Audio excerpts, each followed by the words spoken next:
শুরুতে সামিট গ্রুপের সৌজন্যে বিপিএল এর খবর জানাবো।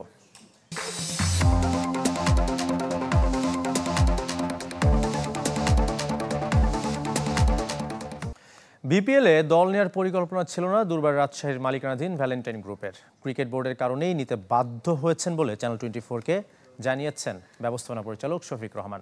তবে দলটির বিরুদ্ধে ওঠা সব অনিয়মের অভিযোগ অস্বীকার করেছেন তিনি। বরং টিম ম্যানেজমেন্টের সাথে মালিক পক্ষের দূরত্ব স্পষ্ট। চট্টগ্রাম থেকে ইকরাম হুসাইনের রিপোর্ট।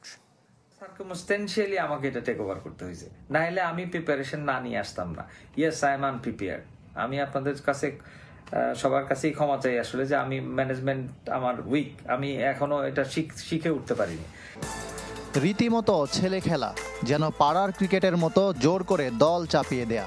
অব্যবস্থাপনা স্বীকার করলেও রাজশাহীর বিরুদ্ধে ওঠা সব অভিযোগকে গুজব বললেন কর্ণধার। আসলে এটা গুজব, কিন্তু ইনফরমেশনটা তো যাচ্ছে কোনো জায়গা থেকে। ইনফরমেশনের ক্লু নিশ্চয়ই আমাদের এখান থেকেই হচ্ছে। এটা আমি ফাইন্ড আউট করার চেষ্টা করতে পারলে তাকে আমরা শাস্তির আওতায় আনবো। সব ঘটনার পেছনে টিম ম্যানেজার মেহরাব হোসেন অপি ও আগের অধিনায়ক এনামুল হক বিজয়ের দিকেই আঙ্গুল মালিক পক্ষের। অধিনায়ক পরিবর্তনও একই সূত্রে গাঁথা। চ্যানেল 24-এর অনুসন্ধানে জানা গেছে, ম্যানেজার ও মালিক পক্ষের দ্বন্দ্বের শুরু প্রথম ম্যাচ থেকে। লঙ্কান ক্রিকেটার লাহিরু সামারাকুনকে নিয়ে সন্দেহ উঠেছিল ড্রেসিং রুমে। দুহাতে রান দেওয়ার পরও তাকে 4 ওভার বোলিং করানো হয়। বরিশালের বিপক্ষে 64 রান দিয়েছিলেন লঙ্কান পেসার। তারপর থেকে আর ম্যাচ খেলা হয়নি সামারাকুনের। তিনিই পারিশ্রমিক না পাওয়ার অভিযোগ করেছেন বিসিবিতে। শ্রীলঙ্কান এই ক্রিকেটারকে নিয়ে রহস্যজনক ব্যাখ্যা দিল মালিক পক্ষ। প্রথম একটা পারফরমেন্সে ওর খুবই খারাপ হওয়ার পরে আমরা ও নিজেই আর খেললো না অনেকদিন। তো নাও হি ইজ গেটিং গুড। তো জানি না ও খেলবে কিনা, এই ব্যাপারে একটা কনফিউশন ছিল। ও যদি আগে চলে যায় তাহলে কি হবে, আর যদি পুরোটা খেলে যায়, এই জিনিসের জন্য ওকে বলেছিলাম আমরা অন্য সবার সাথে পেমেন্টের সাথে ওর পেমেন্টটা দিয়ে দিব। দলটির ম্যানেজার মেহরাব হোসেন অপি গণমাধ্যম এড়িয়ে চলছেন কদিন ধরে। ফোনেও তাকে পাওয়া যাচ্ছে না। এমনকি রাজশাহীর এমডির অনুরোধেও কথা বলতে রাজি হননি। মাঠের বাইরের এইসব ঘটনায় বিরক্ত হেড কোচ ইজাজ আহমেদ। আমি এখানে কাউকে টাকা পয়সা দিতে আসিনি, কোচিং করাতে এসেছি। মাঠের বাইরে সুন্দর পরিবেশ থাকা উচিত, না হলে মাঠে এর প্রভাব পড়ে। আমার মনে হয় ফ্র্যাঞ্চাইজিগুলো সচেতন হবে। ক্রিকেটারদের 25% পারিশ্রমিক দেওয়ার দাবি রাজশাহীর। আরও 25% ঢাকায় ফিরে 26 জানুয়ারির মধ্যে দেওয়ার প্রতিশ্রুতি।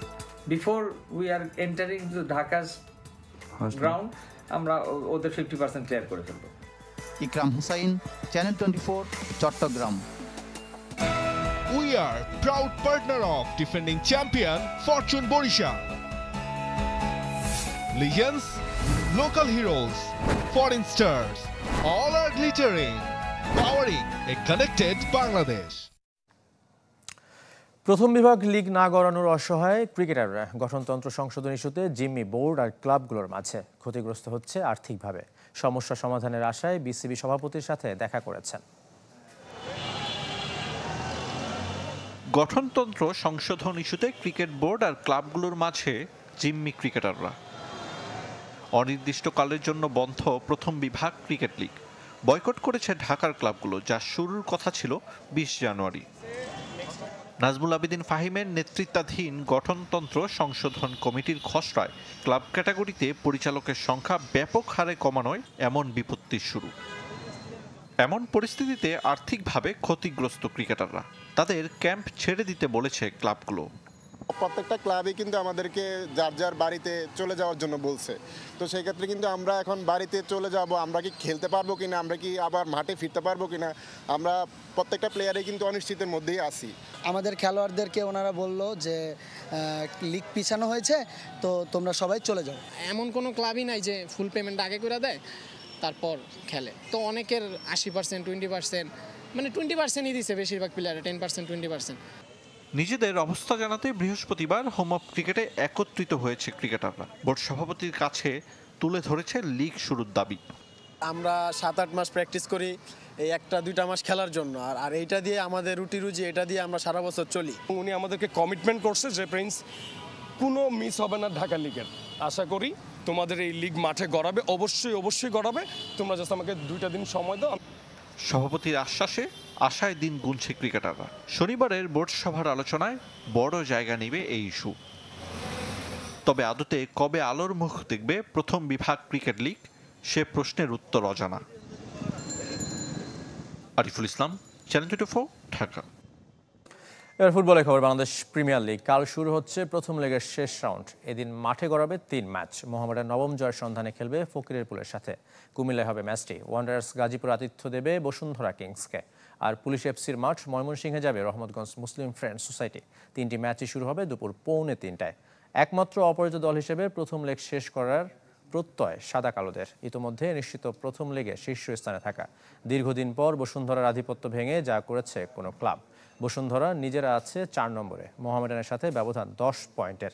লিগ চ্যাম্পিয়ন হওয়ার আশা ক্ষীণ। শনিবার শেষ হবে প্রথম লেগ। বাকি 4 দল নামবে সেদিন।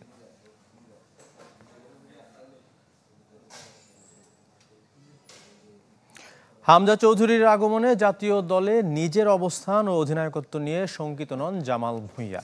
লেস্টার সিটি তারকাকে নিয়ে দেশবাসীর উচ্চাশা থাকলেও তা পূরণ করা সহজ হবে না বলেও হামজাকে সতর্ক করেছেন তিনি। আর্জেন্টাইন ক্লাব সোলদে মায়ারে যোগ দেয়ায় গেল মৌসুমে বাংলাদেশ প্রিমিয়ার লিগের প্রথম লেগ মিস করেছিলেন জামাল ভুঁইয়া। আর্থিক বনিবনা না হওয়ায় সেই পাঠ চুকিয়ে দেশে ফিরে দ্বিতীয় লেগে খেলেছিলেন আবাহনীর হয়ে। এই মৌসুমেও একই ক্লাবে খেলার কথা থাকলেও আর্থিক জটিলতায় শেষ মুহূর্তে ইতি টেনেছেন আবাহনী অধ্যায়। পরে জার্সি নিয়েও নিবন্ধনের সময় পেরিয়ে যাওয়ায় খেলতে পারেননি ব্রাদার্সে। এখন বিপিএলের দ্বিতীয় লেগে খেলতে প্রস্তুত JB6। তবে ব্রাদার্স ছাড়াও চলছে অন্য ক্লাবগুলোর সঙ্গে আলোচনা।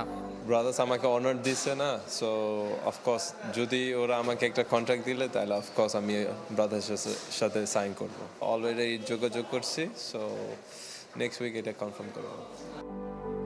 একে তো দীর্ঘদিন পেশাদার ফুটবলের বাইরে, তার উপর তার ডিফেন্সিভ মিডফিল্ডারের পজিশনে আসছেন হামজা চৌধুরী। হাভিয়ের কাবরেরার একাদশে জায়গা মিলবে তো জামালের, আর মিললেও অধিনায়কের আর্মব্যান্ড থাকবে কার হাতে? আমি অলরেডি অনেক বছর সার্ভ করছি। ইভেন আমি অনেক বছর আমি ক্যাপ্টেন ছিলাম না, সো ক্যাপ্টেন না থাকলেও এটা আমার মানে কোনো কথা নাই।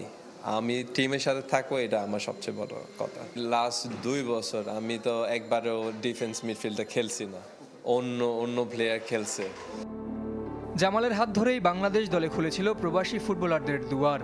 ভিন্ন আবহাওয়া, ভাষা, খাদ্যাভ্যাস আর সংস্কৃতির সাথে মানিয়ে নেওয়া কতটা চ্যালেঞ্জিং তা ভালোই জানা তার। সেই অভিজ্ঞতা থেকে সতর্ক করেছেন হামজাকে। যখন আমি ঢুকলাম অ্যাটমসফিয়ার একটু ডিফারেন্ট ছিল, কারণ আমি প্রথমে ছিলাম মানে যেটা ইউরোপে ছিল। I think now there was more hype, more expectations to Hamza. So Hamza, I will say Hamza has a little bit more pressure on him. ডেনমার্কে পরিবার আর দেশে A-লেভেল কোচেস ট্রেনিং করে অবসরের সময় পার করছেন জামাল ভুঁইয়া। তবে খেলা ছাড়ার পর ডাগ আউটে বসবেন কিনা তা অবশ্য এখনও চূড়ান্ত করতে পারেননি। জহির সাগর, চ্যানেল 24, ঢাকা।